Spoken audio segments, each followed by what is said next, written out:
Against the backdrop of a quiet city night, muffled footsteps echo as distant sirens wail.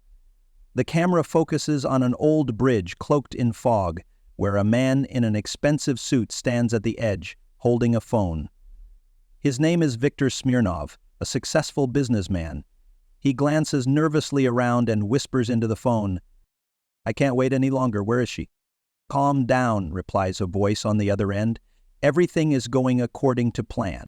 Suddenly, a sharp sound comes from the darkness. Viktor turns his head, catching a glimpse of a shadowy figure.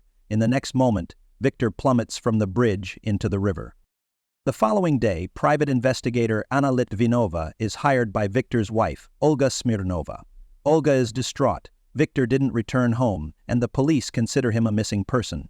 Olga is convinced it's no ordinary disappearance. "He told me someone was threatening him," Olga says, clutching a photo of Viktor. "Find him." Anna begins her investigation. She discovers that Viktor recently had a major falling out with his business partner Artem Kulikov over a lucrative deal. In Viktor's office, Anna finds a flash drive hidden in the safe. On it is a recorded conversation. "You made a mistake, Viktor," Artem's voice growls, "and you'll pay for it." Anna confronts Artem, who denies involvement. "Yes, we argued, but I didn't want him dead." "What are you even looking for?" While speaking with Artem, Anna notices a photo on his desk. Him, Viktor, and a third man, Sergei Matveyev. Anna learns that Sergei was a former partner of Viktor's who went to prison 3 years ago after Viktor betrayed him. Recently released from prison, Sergei has disappeared. Anna visits his apartment, which is empty, but finds a newspaper clipping about Viktor and Artem's deal. Scrawled in red marker on the back are the words, "You'll both pay." Anna returns to the bridge where Viktor vanished and finds a crucial clue, a button from a coat. She runs it through a database and discovers it belongs to a rare designer coat, the same one owned by Olga Smirnova. When questioned, Olga insists she wasn't at the bridge. Meanwhile, news breaks that a body has been found in the river, but it isn't Viktor. Anna begins to suspect Viktor is alive and that someone helped him fake his death. Her investigation leads her to security footage. The video shows Viktor getting into a black car near the bridge, with Olga behind the wheel. Anna tracks down Olga, who reluctantly confesses, "I found out Viktor was planning to leave me for that deal. He wanted to transfer everything to Artem and leave me with nothing. I had to stop him." But Olga denies killing him. She explains that she drove Viktor to an abandoned house outside the city to force him to sign some documents, but Sergei showed up. Anna rushes to the house and finds Viktor locked in the basement. He admits he tried to deceive everyone. "Yes, I faked my death to escape. Sergei wanted revenge, and Olga helped me disappear. Perhaps I could destroy the story too." She paused. "In my mind, everything became completely clear." Anna calls the police and Sergei is arrested. Olga and Viktor face charges of fraud. However, before being taken away, Viktor whispers to Anna, "The story isn't over." Anna watches the police car drive off, realizing she still doesn't have the full truth. In the background, Sergei's shadowy figure is seen slipping away into the darkness. The screen fades out, leaving her with a final thought. The story ends with an open question. Who is really pulling the strings, and who will be the next target?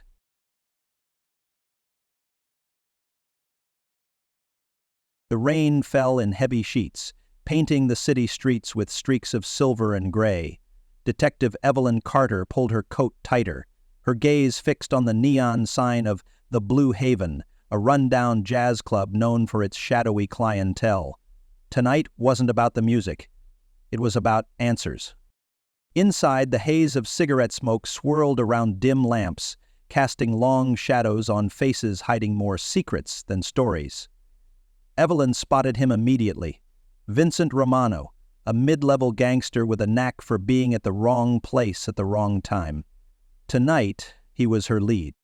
"Romano," Evelyn said, sliding into the booth across from him. "We need to talk." Romano's smirk didn't reach his eyes.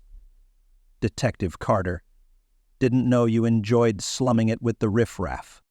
Cut the act. 2 bodies were found in the river last night, both tied to your boss.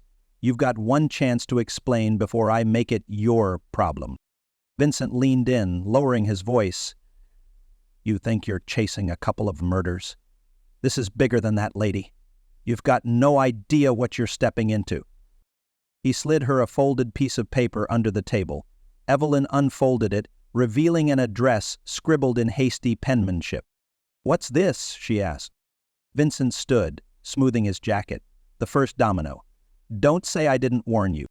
The address led Evelyn to a deserted warehouse on the outskirts of the city.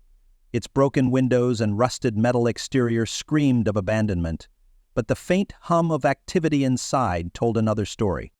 Evelyn crept through a side entrance, her flashlight cutting through the darkness. Stacks of crates lined the walls, some marked with foreign shipping labels. In the center of the room, 3 men stood around a table, arguing in hushed tones. Evelyn recognized one of them instantly. Marcus Steele, the enforcer for the Romano crime family. Her heart raced as she strained to hear their conversation. "The shipment's late," Steele growled.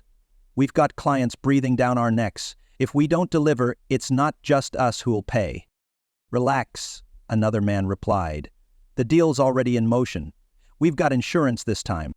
"Insurance?" Steele spat. "You better hope that includes protection from the feds."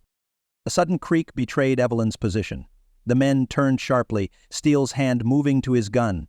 Evelyn bolted, her feet pounding the concrete floor as shouts erupted behind her. She burst out into the night, narrowly dodging bullets as she dove behind a stack of pallets. The sound of approaching sirens saved her. The men retreated, leaving Evelyn alone with the chilling realization that whatever deal they were discussing was much larger than she anticipated. Back at the precinct, Evelyn pored over the evidence. The shipping labels on the crates linked to a legitimate logistics company, Horizon Freight. On the surface, it appeared clean, but digging deeper, Evelyn discovered connections to offshore shell corporations and payments routed through untraceable accounts. Someone was using Horizon Freight as a front for something much darker. Carter, her partner, Detective Jake Nolan, said, leaning against her desk, "You've been at this all night. What have you got?" "Smuggling," Evelyn replied. "Drugs, weapons, maybe even people.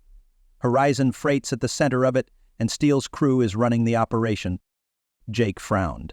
"That's a lot of heat to bring down on one family. Think they've got the pull for it?"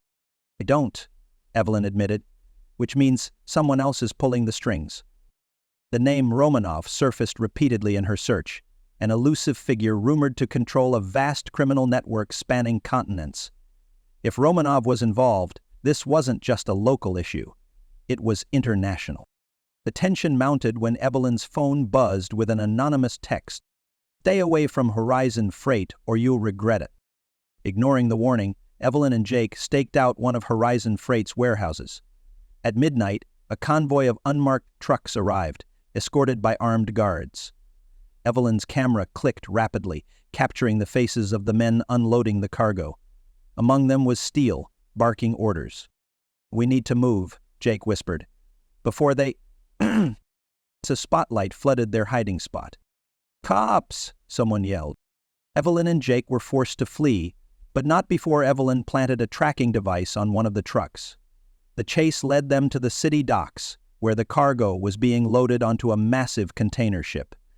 Evelyn's heart sank as she realized the scope of the operation. "They're exporting whatever this is," she said. "If that ship leaves, we'll never see it again." As they moved to intercept, a sniper's bullet whizzed past, narrowly missing Evelyn. Chaos erupted as armed men swarmed the area. Evelyn and Jake took cover, returning fire as they radioed for backup. The ship's engines roared to life, and despite their best efforts, it slipped into the foggy waters, disappearing into the night. The next day, Evelyn's frustration boiled over. "We had them, Jake, and they slipped through our fingers." "Not entirely," Jake said, pulling out a small device. It was the tracker Evelyn planted.